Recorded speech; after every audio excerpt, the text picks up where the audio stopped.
masuknya ke ranah pribadi itu sangat-sangat harus dihindari.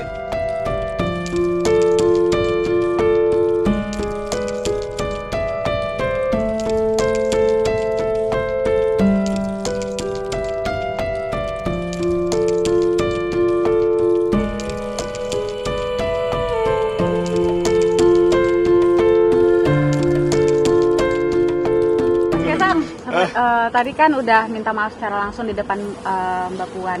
Nah ini apakah Mas Kaisang sebagai ketum akan mendisiplinkan kader-kader yang sempat kemarin bikin ricuh nih? Balik lagi kan di dalam kami udah bilang beberapa kali kalau mengkritik itu silahkan, kalau mencela itu kan beda hal, apalagi masuknya ke ranah pribadi itu sangat-sangat harus dihindarin dan jangan sampai dilakukan. Kalau masalah kebijakannya kan masalah biasa. Berarti akan mendisiplinkan kader yang masih mencela dan menggunakan partai lain.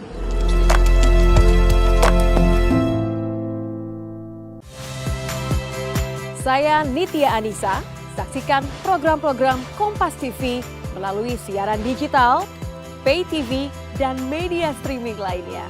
Kompas TV, independen, terpercaya.